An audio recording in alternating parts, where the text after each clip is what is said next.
I need to tell you something that many wine and spirits brands desperately do not want to hear. Your distributors are not going to build your brand for you anymore. Not because they don't want to, but because they can't.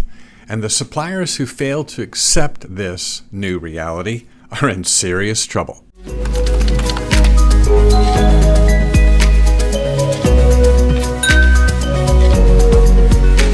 If you look back in history, not too distant history, there are certain brands that fail to see the sands shifting beneath their feet. Brands like Kodak, Blockbuster, Xerox, Radio Shack, Nokia. They failed to see the disruption that was going on, and look where they are now. Our industry is facing a similar crossroads where we must accept the new reality, we must see that things are shifting, and then adjust ourselves accordingly. Now, I too remember the good old days when distributors could do a lot of the things we've come to expect from them. Build new distribution, help you build your brand, leverage their sales team on your behalf. Those days are not here anymore.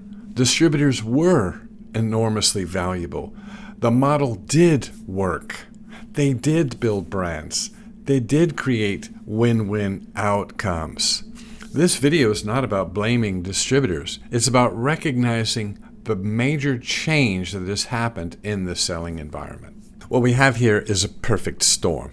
Too many brands, too few distributors, wholesaler consolidation, expanding portfolios, overwhelmed sales reps, incentive overload, and loss of distributor bandwidth. This is not a motivational problem, it's a capability problem. No amount of meetings, ride-withs, education, or incentives changes the math.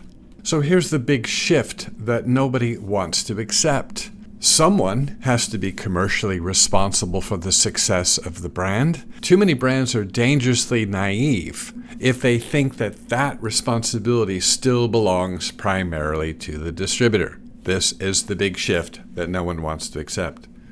You see, the burden of building sales, distribution, and demand has shifted from the distributor back to the supplier. But most brands simply haven't accepted this yet. I'm trying to implore you to accept it and accept it soon. Now, here's the most dangerous mistake that brands make. They confuse distribution with market penetration. They confuse gaining new points of distribution with actual sales building. And they believe that, quote, getting a distributor equals growth.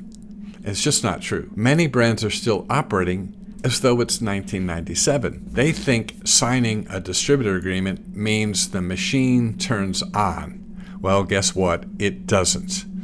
The old leverage that suppliers and brands once had, it's gone. The situation we find ourselves in now is a new reality. The modern distributor is primarily a logistics partner now. And if you fail to see that, if you fail to make that distinction, you're really going to continue to struggle.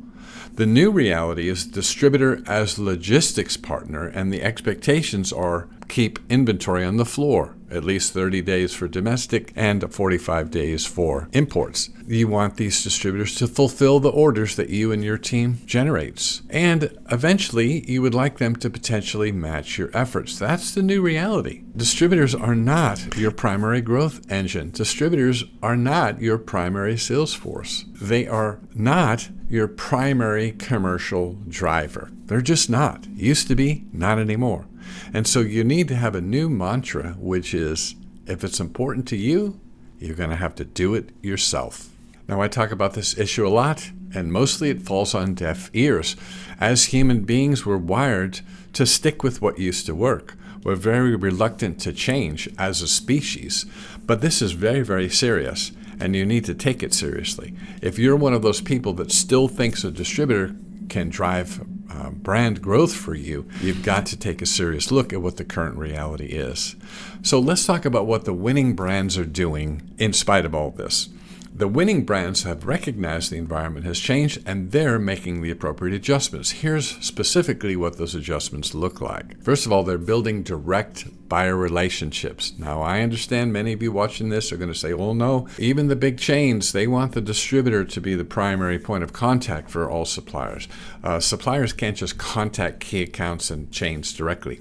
That's just not true. In fact, while you're watching this video, there are brands out there doing it right now. So you must build direct buyer relationships with target accounts and chains. And that's the other thing. You need to have a list of target accounts that you want your products to be in. You have to put together that list. You can't rely on the distributor to do that for you. Another thing that winning brands are doing is they're leveraging CRM disciplines. They're providing a clear line of sight into what their salespeople are doing out in the market to gain distribution in these key account targets and these chains. They're focusing on depth, not width. The old strategy of going a mile wide and an inch deep and getting lots of distribution, that doesn't work anymore in an environment where there's so many brands. What works today is going an inch wide and a mile deep, meaning more to fewer well-chosen people. That's what the winning brands are doing. They're also activating demand themselves. Distribution is not demand. Demand is demand. And so they're leaning into the things that they can do to control the demand. One of those things is only getting into accounts where the velocity is built in. Just being on the shelf isn't enough, because if you just get on the shelf or on the back bar and then you have to put a lot of money and time into pulling it off the shelf, that's not really a winning strategy. It's just too crowded. But if you go into accounts where the demand is already existing, for example, if you get a by the glass placement in a busy restaurant, you're going to get volume. You're going to get velocity. The winning brands are thinking about it this way. And the winning brands treat distributors as partners, not saviors.